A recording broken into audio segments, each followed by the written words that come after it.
حضرت سفیان فرماتے ہیں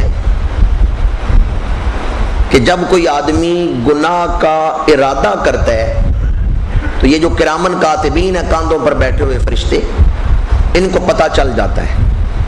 ایک ہے گناہ کرنا، جب وہ گناہ کرتا ہے پھر تو وہ فرشتے دیکھ رہے ہیں، لکھتے ہیں۔ نیکی کرتا ہے، فرشتے دیکھ رہے ہیں، نماز پڑھ رہے ہیں، لکھ لیتے ہیں۔ پر جب وہ ارادہ کرتا ہے فرشتوں کو پتہ چل جاتا ہے، جس نے ارادہ کر لیا نیکی کا، اس نے ارادہ کر لیا برائی کا، حالانکہ ابھی اس نے برائی کی نہیں، بس نیت کی تو فرشتوں کو پتہ چل گیا۔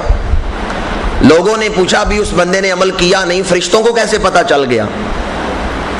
وہ فرماتے ہیں جب کوئی دل میں برائی کی نیت کرتا ہے اس کے جسم سے بدبو آتی ہے جو فرشتوں کو محسوس ہوتی ہے، عام لوگوں کو نہیں محسوس ہوتی۔ عین ممکن ہے اس نے خوشبوئیں لگائی ہو، یوں اس کے جسم سے خوشبو آ رہی ہو، پر وہ جو بدبو ہے وہ فرشتے محسوس کرتے ہیں۔ اور جب کوئی نیکی کی نیت کرتا ہے تو اس کے وجود سے خوشبو آتی ہے جو فرشتے محسوس کر لیتے ہیں۔ فرشتے ایک دوسرے کو سناتے ہیں، دیکھو اس کے بدن سے خوشبو آ رہی ہے، یہ فلاں نیکی کرے گا۔ وہ نیکی کا ارادہ کرتا ہے تو اس کے بدن سے خوشبو آتی ہے۔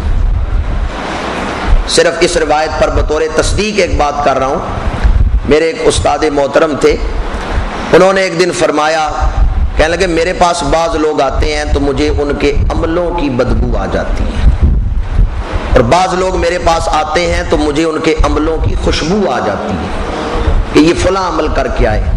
اس وقت تو مجھے ان کی یہ بات سمجھ نہ آئی، لیکن جب میں نے حضرت سفیان عینیہ رحمۃ اللہ تعالیٰ علیہ کا یہ فرمان پڑھا تو پھر مجھے پتا چلا کہ یہ تو پہلے کئی بزرگوں نے فرمایا ہے کہ جب کوئی بندہ نیکی کی نیت کرتا ہے تو اس نیکی کی خوشبو اس کے بدن سے آ رہی ہے، اور جب کوئی گناہ کی نیت کرتا ہے تو اس کے بدن سے گناہ کی بدبو آنا شروع ہو جاتی ہے۔ اسی طرح جب کوئی خشیت الہی سے کانپتا ہے اس کا بدن خوشبوؤں سے بھر جاتا ہے۔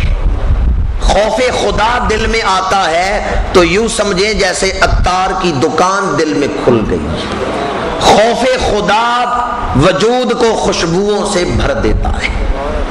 امام الانبیاء صلی اللہ علیہ وآلہ وسلم نے ارشاد فرمایا رأس الحکمت مخافت اللہ، ساری دانائیوں کی جڑ یہ ہے، بنیاد یہ ہے کہ جو اللہ سے ڈرتا ہے اللہ اس کے دل پہ حکمت و دانش کے دروازے کھول دیتا ہے۔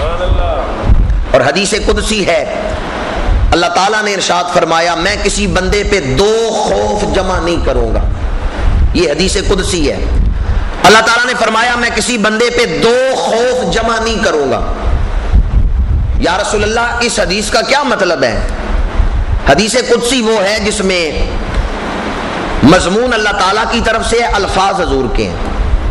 حضور نے فرمایا میرا رب فرماتا ہے میں بندوں پہ دو خوف جمع نہیں کروں گا۔ یا اللہ اس کا، یا رسول اللہ اس کا کیا مطلب ہے؟ فرمایا جو دنیا میں ڈرتا ہے وہ قیامت کے دن نہیں ڈرے گا، لا خوف علیہم ولا هم یحزنون، اور جو دنیا میں نہیں ڈرتا وہی قیامت کے دن ڈر رہا۔ اب فیصلہ آپ کے ہاتھ میں ہے، یہ 60-70 سال اللہ کے خوف میں خشیت سے گزارنا چاہتے ہیں یا قیامت کا 50,000 سال کا دن، 50,000 سال کا طویل دن، وہ لمبی مدت خوف میں رہنا چاہتے ہیں یا دنیا کا تھوڑا سا وقت؟ حدیث قدسی ہے جو دنیا میں ڈرے گا وہ قیامت کے دن نہیں ڈرے گا۔ اور ایک حدیث مبارکہ ہے، بڑی مشہور حدیث ہے، فرمایا قیامت کے دن اللہ تعالیٰ کچھ لوگوں کو عرش کے نیچے سایہ عطا فرمائے گا، وہ دھوپ میں نہیں جلیں گے، عرش کے نیچے مطمئن کھڑے ہوں گے۔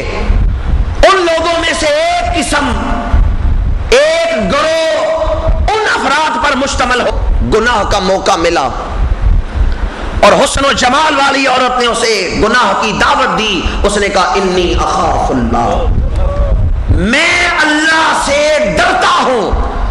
جس نے گناہ کے موقع پر اپنے آپ کو یہ بات سمجھائی کہ میں یہ گناہ نہیں کروں گا، کیوں؟ انی اخاف اللہ، میں اللہ سے ڈرتا ہوں۔ اللہ تعالیٰ فرماتے ہیں جو میرے خوف سے گناہ سے رک گیا قیامت کے دن میں اسے عرش کا سایہ عطا فرماؤں۔ تو خوف خدا کی کتنی بڑی فضیلت ہے کہ عرش کا سایہ نصیب ہو گیا، جبکہ اس میدان میں اور کوئی سایہ نہیں، اور لوگ دھوپ میں جل رہے ہیں۔ اللہ تعالیٰ خوف رکھنے والوں کو اپنے عرش کا سائبان رحمت عطا فرمائے گا۔ حدیث مبارک ہے، مومن تنہائی میں بیٹھا ہے، اپنے گناہ کو یاد کرتا ہے، گناہ کو یاد کر کے اس کی آنکھوں میں آنسو آ گئے، تنہائی میں بیٹھ کے رب کو یاد کر کے اگر آنسو آ گئے، یہ عمل ہی اس کے لیے بخشش کا باعث بن جائے۔ اور اب جو حدیث بیان کر رہا ہوں وہ تو بڑی ہی غور کرنے والی اور اس باب میں فضیلت کے حوالے سے بڑی جامع حدیث ہے۔ فرمایا 2 قطرے اللہ کو بڑے پسند ہیں۔ کتنے قطرے؟ 2 قطرے۔ فرمایا 2 قطرے اللہ کو بڑے پسند ہیں۔ یا رسول اللہ کون سے 2 قطرے؟ فرمایا ایک شہید کے خون کا قطرہ، کہ شہید اپنا خون اللہ کے دین کی اشاعت کے لیے، حفاظت کے لیے بہا رہا ہے۔ شہید کے جسم سے جب خون نکلتا ہے تو خون کا وہ قطرہ اللہ کو بڑا پسند ہے۔ شہید کے خون کا قطرہ جب جسم سے جدا ہوتا ہے، اللہ تعالیٰ فرشتوں کی محفل میں اس بندے پہ فخر کرتا ہے، دیکھو میرا بندہ زخم برداشت کر رہا ہے تو میری خاطر، جان دے رہا ہے تو میری محبت میں۔ حضور نے فرمایا ایک طرف تو شہید کے زخم سے نکلنے والا خون کا قطرہ اللہ کو بڑا پسند ہے، اور دوسری طرف